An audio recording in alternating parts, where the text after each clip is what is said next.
Hey, on va essayer de le faire comme il faut, celui-là, de prendre la meilleure écriture possible. Détermine la mesure de l'angle ABS, donc ABS qui est ici. Et quand je dis de l'écrire comme il faut, ben, c'est de prendre les bons symboles à mesure de l'angle ABS égale 180 degrés moins 45. J'écris pas degrés durant mes calculs. Je ne pénaliserai pas si les gens le font, mais ben, parce que degré, c'est pas grand-chose. Si c'était des centimètres, puis des centimètres, vraiment, là, ce serait peut-être plus dramatique. On écrit l'unité de mesure à la fin. S'il vous plaît, alors la mesure de l'angle ABS est égale à 135 degrés. Je ne crois pas que c'était très, très difficile. La mesure de l'angle ASB, on va changer de couleur, il est ici dans le coin, comme ça. Et la mesure de l'angle ASB, ben, ça va être ASB. Bien, ça va être 180 degrés moins la mesure du 135, bien, pas la mesure du 135, mais moins 135, et moins le 30 qui est ici. Donc, ce qui devrait donner 15 degrés. Et quand on regarde comme il faut dans ce dessin-là, moi, je vois trois triangles. Hein. Je vois le petit triangle, le triangle BSP, comme ça. Je vois le triangle ASP, puis je vois le triangle ASB. Et ce triangle-là ici, ce n'est pas un triangle rectangle, mais ça va être avec ce triangle-là qu'on va commencer notre aventure trigonométrique, parce que présentement, dans le triangle BSP, qu'est-ce que j'ai comme information? Bien, j'ai juste un angle et un angle, puis un troisième angle, finalement, c'est un triangle isocèle, mais ça ne sera pas assez d'informations, parce qu'il nous faut au moins une mesure de côté. Dans le grand triangle, on n'a encore une fois pas assez d'informations. Donc ici, je préfère un bonhomme qui n'est pas content, un bonhomme qui n'est pas content. Mais finalement, je vois, c'est dans le triangle ASB qu'on va travailler. Et puisque ce n'est pas un triangle rectangle, ça sent la loi des sines à plein nez. Alors, toute cette vidéo-là est pour la loi des sines. Alors, allons-y avec la bonne écriture. Prenons par exemple lui, ici. Donc, la mesure du segment AS, sur sin de 135. OK? Alors, sur sin de 135 égale la mesure du segment AB, qui est 68. J'aurais pu écrire 68. Sur sin de 15, ici on a 15 degrés, égale la mesure du segment BS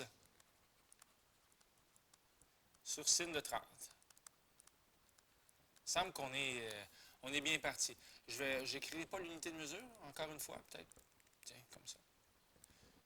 Good! Alors, on continue. La mesure du segment AS, je ne le connais pas. D'ailleurs, c'est quoi la distance? C'est quoi la question? Quelle est la distance entre le second point d'observation? Donc, ça, c'est le deuxième point d'observation. Et le sommet de la statue. Donc, on cherche BS qui est ici. C'est ça qu'on cherche. Oui, voilà, c'est confirmé. OK, on remplace par les chiffres. On a assez tardé. La mesure du segment AS sur sin de 135 est égale à 68 sur sin de 15 est égale à mesure de BS sur sin de 30. Bien, définitivement, puisque c'est BS qu'on cherche, on va aller dans ce nuage ici, comme ça. Et on va faire le produit croisé. Mesure du segment BS est égal à 68 fois sin de 30, comme ça, divisé par sin de 15. Alors, ça fait 68 sin de 30 divisé par sin de 15. Ça fait 131,37. Alors, égal à peu près 131,37 mètres. Puis, je vais sûrement avoir besoin de cette réponse-là plus tard. Donc, je pourrais la mettre en mémoire dans ma calculatrice avec le bouton Store. N'oubliez pas d'être des professionnels avec ça. Détermine la hauteur de la Statue de la Liberté.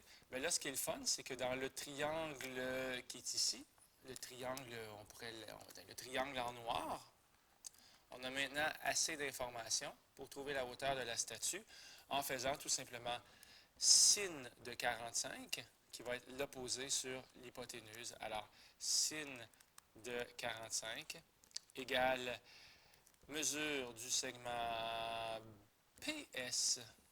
En passant, on aurait pu mettre une lettre minuscule, H, puis écrire H à la place de mesure du segment PS. H sur 131,37, comme ça. Alors, nous, ce qu'on cherche, c'est la mesure du segment PS. Mesure du segment PS est égale à 131,37, comme ça, fois le sin de 45. Comme ça, et ça donne 92,89 mètres environ. Et à quelle distance de la statue, ici, on va pouvoir trouver la même grandeur, étant donné que c'est un triangle rectangle isocèle, 45 degrés et 45 degrés, ça va être la même réponse de 92,89 mètres. Alors voilà, c'était le petit corrigé pour la Statue de la Liberté. Au revoir.